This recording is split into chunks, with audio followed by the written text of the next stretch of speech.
غیر مسلم عورت کا سورہ فاتحہ پر یقین کا واقعہ۔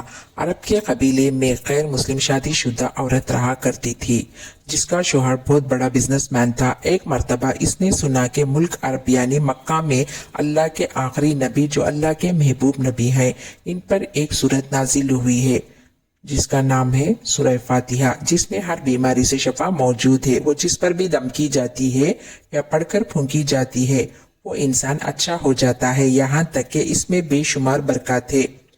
اس میں اب عقیدے کی بات ہے، مسلم ہو یا غیر مسلم، اللہ پاک جس کے دل میں ایمان کی روشنی ڈالنا چاہے اللہ کی قدرت کا تو آپ سب کو اندازہ ہوگا۔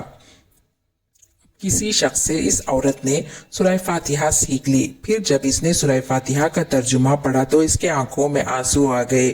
وہ جب بھی یہ سورت پڑھتی تھی اللہ تعالیٰ اس کے بگڑے کاموں کو سنوار دیتا۔ ایک دن اس کے بیٹے کو ایک خطرناک زہریلے بچھو نے کاٹ لیا۔ بڑے بڑے حکیموں طبیبوں کو بلوایا گیا، سب نے یہ کہہ کر جان چھڑوا لی کہ اس بچھو کا زہر بہت خطرناک ہے، اس بچے کا ہم کچھ نہیں کر سکتے، تمہارا یہ بچہ بس کچھ ہی دیر کا مہمان ہے۔ ماں کا رو رو کر برا حال تھا اور شوہر اپنے خداؤں کی عبادت کر رہا تھا، ان سے مدد مانگ رہا تھا۔ پھر جب کوئی حل نہیں نکلا تو اس عورت کو یاد آیا کہ سورہ فاتحہ کے بارے میں اس نے پڑھا ہے کہ اس میں ہر بیماری سے شفا ہے۔ اس کے دل میں خیال آیا کہ اگر میں اسے پڑھ کر اپنے بچے پر دم کروں تو کیا میرا بچہ ٹھیک ہو جائے گا؟ کیونکہ اللہ تعالیٰ نے اس عورت کو ایمان کی طرف لانا تھا، اس کے دل میں اسلام کی محبت مزید پیدا کرنی تھی، تو اس کے زبان میں تاثیر دے دی۔ جب اس نے اس سورت کو پڑھ کر اس جگہ پر دم کیا جہاں بچھو نے کاٹا تھا تو اس کا لڑکا اٹھ کر بیٹھ گیا، اور جب اس نے سورہ فاتحہ کو پانی پر دم کر کے پلایا تو وہ اٹھ کر ایسا کھڑا ہو گیا جیسے کسی بچھو نے کبھی کاٹا ہی نہیں تھا۔ اس کا شوہر دوڑتا ہوا اس کے پاس آیا اور کہنے لگا، کسی طبیب نے اور کسی حکیم نے اسے ٹھیک نہیں کیا تو تم نے ایسا کیا عمل کیا جو یہ بچہ ٹھیک ہو گیا؟ اس نے کہا، کچھ بھی تو نہیں، بس ایک سورت ہے جو ہر بیماری کو ٹھیک کر دیتی ہے، بس وہ مجھے یاد تھی، میں نے پڑھ کر اپنے بچے پر دم کیا اور اس کا پانی پلایا تو دیکھو کیسا ٹھیک ہو گیا ہمارا بچہ۔ اس کا شوہر بجائے خوش ہونے کے اس سے ناراض ہو گیا کہ یہ تم کیا جادو ٹونا کر رہی ہو؟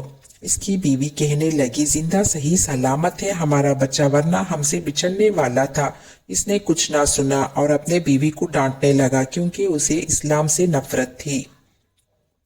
جب اس کی بیوی یہی عمل کرنے لگی تو اس کو اپنی بیوی سے بھی نفرت ہو گئی۔ اب اس نے اس پر ظلم کرنا شروع کر دیا، ہر روز اس کو مارتا پیٹتا اور کہتا تھا کہ اب میں نے تیری منہ سے یہ سورہ سنی تو یاد رکھنا، تیری کھال کھینچ لوں گا۔ اس کو اللہ کے کلام پر بالکل یقین نہیں تھا، جبکہ اس کی بیوی کو اللہ کے کلام پر یقین ہو گیا۔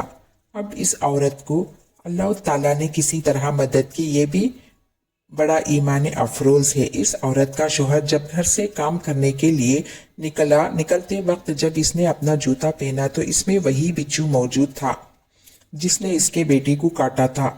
اس کے ڈنگ سے وہ بچہ تو بچ گیا مگر خود کو نہ بچ سکا، کیونکہ جب بچھو نے اس کو کاٹا تو زہر پورے جسم میں پھیل گیا اور تڑپ تڑپ کر وہی دم توڑ گیا۔ خاندان میں یہ خبر پہنچی تو کہرام مچ گیا۔ اب شوہر کے مرتے ہی اس کے گھر میں تو بہت